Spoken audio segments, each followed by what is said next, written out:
Dito kay Pupo, hindi sa tiyaga at pagsisipag dito, kundi may tamang disiplina ka lang. So, withdrawin natin to ngayon dahil kailangan natin ng kapirahan. So, makapaglaro tayo kapag may pera tayo, di ba no? Withdrawin natin yan. Kailangan nating withdrawin yan. Kawi-withdraw ko lang ng $50 din kanina.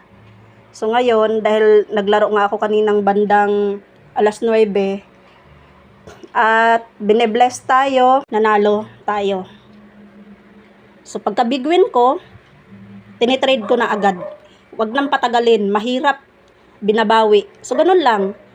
Tamang disiplina lang talaga. Kung gusto natin na withdraw ng withdraw. So, na-process na natin, yan na lang ang term points, di kasi yan masama. Kasi 100k ang minimum to withdraw. Antayin na lang natin yung successfully withdrawal. So, dahil nanalo nga ako kagabi, naka-withdraw na akong 500k kaninang umaga at ngayon, 500k, $50 yun.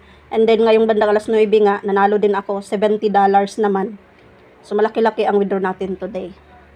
Ganun lang, disiplinahin lang ating mga sarili para tayo laging maka-withdraw. At dapat, mas lamang ang withdrawal kaysa RC ha.